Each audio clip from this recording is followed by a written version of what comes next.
Good morning, boys. Today we will be doing some 3D design. We're going to be using Cubify Invent. I will share my screen and then you can see what we are doing. First things first, we're going to go through the terminology so that we can all understand what I'm talking about when we refer to certain aspects. So, as you can see, this is our Cubify Invent home screen. First things first, before we can design anything, we have to tell the program where we want to draw. Now, if we double click our mouse, so we take our mouse and double click, then you can twist and turn the entire area. Now you'll see that there are basically 3 pages that intersect each other. Now these are called planes. Now we can draw on a plane. So what I'm going to do is I'm going to come to my top left corner over here where it says activate 2D sketch. Now 2 means 2 dimensions. So it's X going across and Y. Okay, remember, because X is your cross axis and Y is your up and down axis. Okay, so we're going to activate the 2D sketch and then we're going to pick a plane. Now we can pick our plane over here, one of these 3, and as you see, as I hover over them, they get highlighted on the page. So I'm going to start with my standard XY plane. That's normally the go-to, standard XY plane. So as you can see in the top right-hand corner over there, it tells me what plane I'm drawing in. Next thing I'm going to do is I'm going to look at these sketch figures because these are the ones that I'm going to be using often. Okay, first thing we have is just a straight line. Okay, as you can see, a line is, you can make a series of lines, you can change the angles of lines. So we're going to draw a couple of lines over here. Okay, I want to first off start this line down over here. Now you can see the small little blue block with the numbers in 39,602 millimeters. If I, on my number pad, type a certain number, so I'm going to type 50, that line should go to 50. Okay, and if I press enter, sorry, let's type it again, 50. If I press enter, that line will extend itself to 50. Okay, now I'm going to move in and then I'll start the next line. So I'm just going to make a box, a square with straight lines. Okay, and I want to make this one 50 as well. I want to take this one up. I'm going to say 50, enter, and then I'm just going to make sure that I join my dots. Now, if you scroll on your mouse with the wheel, okay, you can move closer to the dot to see exactly where you are. Okay, so if you want to make sure these dots join, these points, close the shape, then you can make sure that that little dot goes gray and then just click on it. Okay, so now if I move my square back into the middle. Okay, so let's just talk about the mouse functions quickly. Okay, first things first, zooming in and out, up and down. Okay, if I want to turn the entire page, I double click my mouse and then I can turn it. Okay. If I want to move my entire page, shift it across my page, it's called panning. Okay, you click the mouse wheel and then you can pan the, well, hang on, it needs to be a 2D view, and then I can pan across. Okay, you see, so now if I zoom out and pan, I can bring it right into the middle. Okay, so a combination of zoom, pan, and rotate is how you get your shape to be flat. Okay, let's look up to the top left-hand corner over here. Now, first thing we notice is this little isometric view. Okay, we've done isometric views with regular 2D drawing or with regular drawing on paper. Now we can look at the isometric. You can see that it gives us our 30-degree lines over there, and then we have a vertical line. If I had a 3D shape, you could see it very nicely on this isometric view. Okay, so let's look at bottom view. Okay, bottom view will take you to the bottom of the square.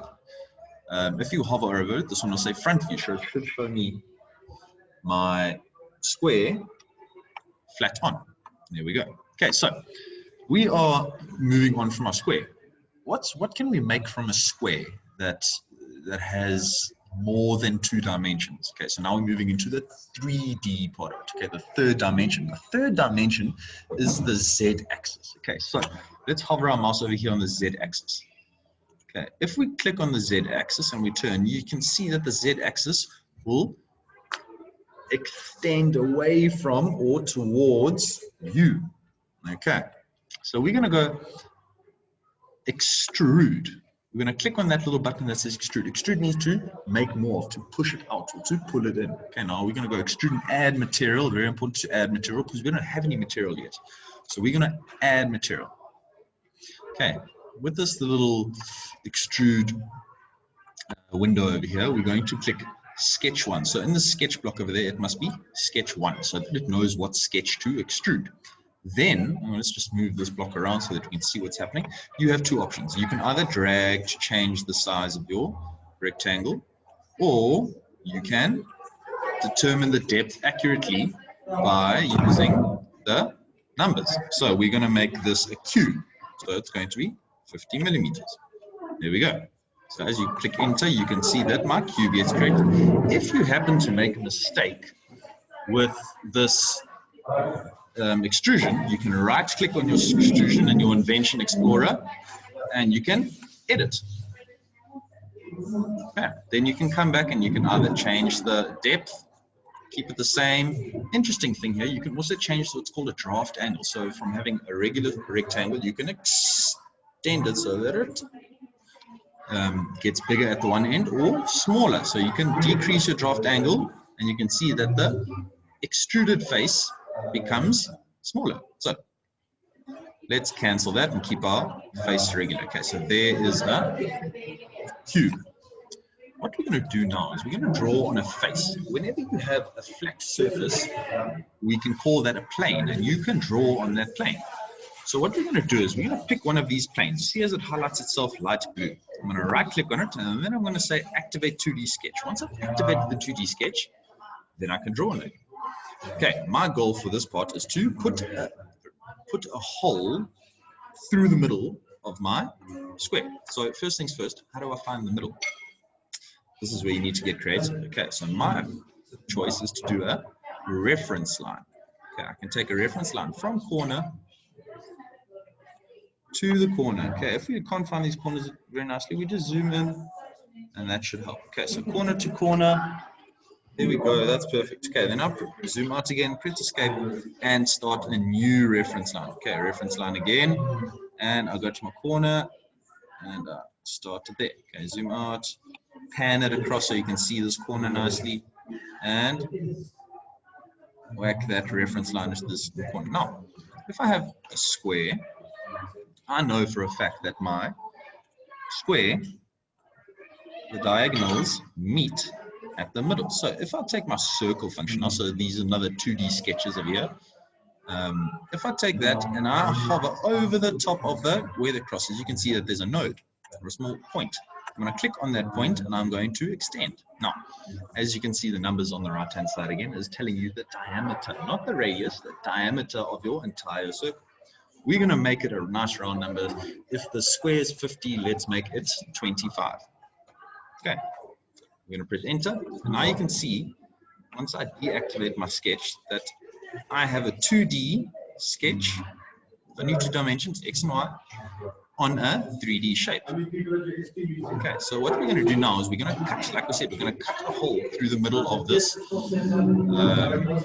cube. So as you can see, I'm hovering over the cut or the remove material option now, because we don't want to add anything, we want to cut a hole away. So we're going to click on the cut. It now knows that sketch 2 is the one that we are cutting away. So sketch 2, make sure it stays in there. To depth, we're going to say 50 millimeters or minus 50 millimeters, because it is in the reverse direction. Okay, it's not positive, it is negative direction. And that looks good, and then we click OK or press enter, and there should be a nice cylinder or a hole through the middle of my cube. Okay, those are the very, very, very basic functions of Cubify Invent. To make the edges smoother, we can chamfer, which cuts off a straight flat edge, normally at 45 degrees, but you can actually choose the angle as well. So you can go angle, and you can change the angle at which the chamfer cuts it. Okay, so we're going to increase the angle. Okay, and increase the distance, and you can see what happens on the page. Let's zoom in and go right to the edge, and you can see how the corner gets cut off. Okay, so as we increase the angle, see how it moves away. We can also change distance, which also changes the angle. Okay. If we match these distances over here, we will get a 45-degree cut. So I'm going to say OK, and that corner gets chopped off. Okay.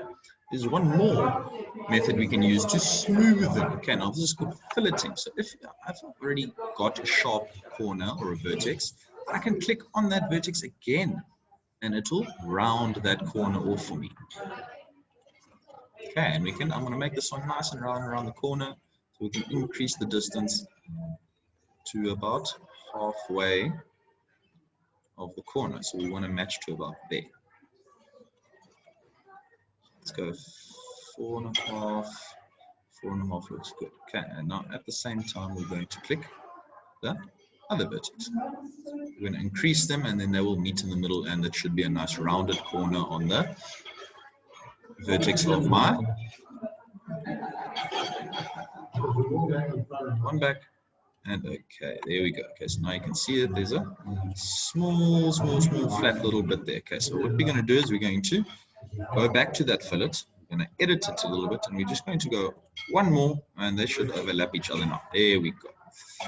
Okay, now let's get an isometric view over here, and you can see that I have a very nice rounded corner on the bottom edge of my cube.